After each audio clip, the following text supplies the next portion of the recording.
कल्पना कीजिए कि आप एक तपते हुए रेगिस्तान में अकेले खड़े हैं। चारों तरफ सिर्फ रेत ही रेत है और सूरज की गर्मी इतनी तेज है कि ऐसा लगता है जैसे आसमान से आग बरस रही हो। आपका गला प्यास से सूख चुका है, शरीर थकान से कांप रहा है, लेकिन आपकी असली परेशानी गर्मी या प्यास नहीं है। आपकी सबसे बड़ी समस्या यह है कि आपका साथी मर चुका है और आपका पैर एक ऐसी लैंडमाइन पर रखा हुआ है जो अगर 1 मिलीमीटर भी हिली तो अगले ही पल आपका शरीर टुकड़ों में बिखर जाएगा। आपको हिलना नहीं है, 1 मिनट नहीं, 1 घंटा नहीं, बल्कि पूरे 2 दिन तक। जंगली कुत्ते आसपास घूम रहे हैं, दुश्मन की गोलियां हवा को चीरती हुई आपके कानों के पास से निकल रही हैं और आप बस एक जगह खड़े हैं। यह कहानी है यूएस मरीन माइक की, जिसने मौत को इतने करीब से देखा कि मौत भी हैरान रह गई। कहानी शुरू होती है नॉर्थ अफ्रीका के रेगिस्तान में, जहां माइक और उसका साथी टॉमी एक खतरनाक मिशन पर भेजे जाते हैं। उनका काम है एक महत्वपूर्ण दुश्मन को खत्म करना। दोनों एक ऊंची चट्टान पर छिपकर घंटों तक इंतजार करते हैं। आखिरकार उनका टारगेट सामने आता है और टॉमी माइक से कहता है कि अब गोली चलाने का सही मौका है।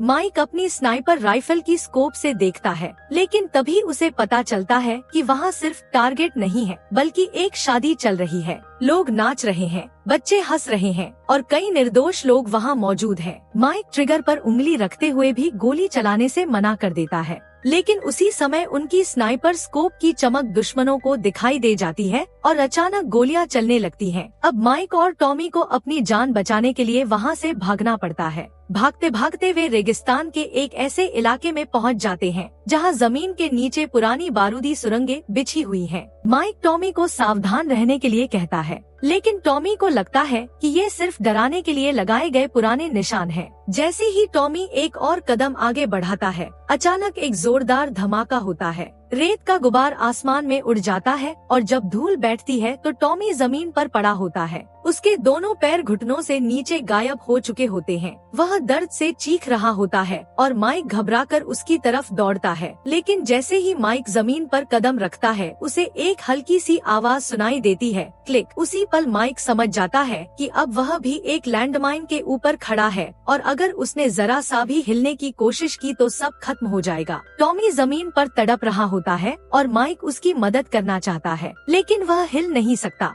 अगर वह हिलेगा तो दोनों की मौत तय है। कुछ देर बाद टॉमी समझ जाता है कि माइक क्यों नहीं आ रहा। दर्द और खून से कमजोर होते हुए भी वह माइक की तरफ देखता है, हल्की सी मुस्कान देता है और कहता है कि कम से कम तुम बच जाओ। फिर वह अपनी पिस्तौल उठाता है और खुद को गोली मार लेता है ताकि माइक पर उसका बोझ न रहे। अब रेगिस्तान के बीच माइक पूरी तरह अकेला खड़ा है, एक मृत दोस्त के पास, एक लैंडमाइन के ऊपर और चारों तरफ मौत का सन्नाटा। कांपते हुए हाथों से माइक अपना रेडियो निकालता है और बेस से संपर्क करता है। कुछ देर बाद जवाब आता है कि तेज रेत का तूफान चल रहा है और रेस्क्यू टीम को वहां पहुंचने में लगभग 52 घंटे लगेंगे। यह सुनकर माइक के पैरों तले जमीन खिसक जाती है। उसे पूरे 52 घंटे तक बिना हिले उसी जगह खड़ा रहना होगा। धीरे धीरे समय गुजरने लगता है। पहला दिन बीतता है और उसका पानी खत्म हो जाता है। प्यास इतनी बढ़ जाती है कि उसकी जीभ सूखने लगती है और शरीर जवाब देने लगता है। आखिरकार मजबूरी में उसे अपना ही पेशाब पीना पड़ता है ताकि वह जिंदा रह सके। कुछ समय बाद उसे दूर से एक स्थानीय बर्बर आदमी आता हुआ दिखाई देता है।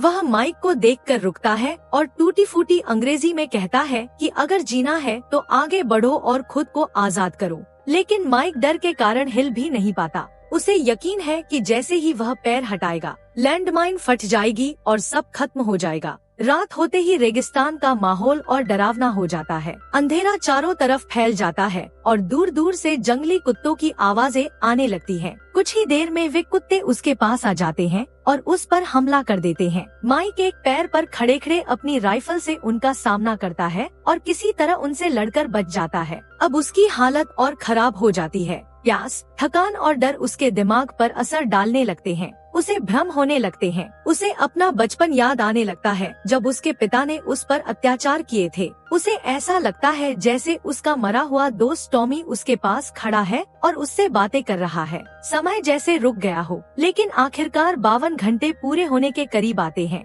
दूर से हेलीकॉप्टर की आवाज सुनाई देती है और रेस्क्यू टीम नजर आने लगती है, लेकिन उसी समय दुश्मन के लोग भी वहां पहुंच जाते हैं और गोलियां चलाने लगते हैं। माइक घायल हो जाता है और उसकी राइफल की गोलियां भी खत्म हो जाती हैं। उसी क्षण उसे उस बर्बर आदमी की बात याद आती है, आजाद बनो। माइक गहरी सांस लेता है और फैसला करता है कि अब डर के साथ जीने से बेहतर है सच जान लेना। वह धीरे धीरे अपना पैर लैंडमाइन से हटा लेता है और आंखें बंद कर लेता है, धमाके का इंतजार करते हुए। लेकिन कुछ नहीं होता, कोई आवाज नहीं, कोई धमाका नहीं। हैरान होकर वह नीचे देखता है और मिट्टी खोदने लगता है। कुछ ही देर में सच सामने आ जाता है। वहाँ कोई लैंडमाइन नहीं थी, बल्कि एक पुराना खाली डिब्बा था जिसे शायद किसी बच्चे ने खेल खेल में जमीन में गाड़ दिया था। माइक 2 दिन तक जिस मौत से डरता रहा, वह असल में सिर्फ उसके दिमाग का डर था। थोड़ी देर बाद रेस्क्यू टीम उसे बचा लेती है और वह सुरक्षित अपने घर लौट जाता है,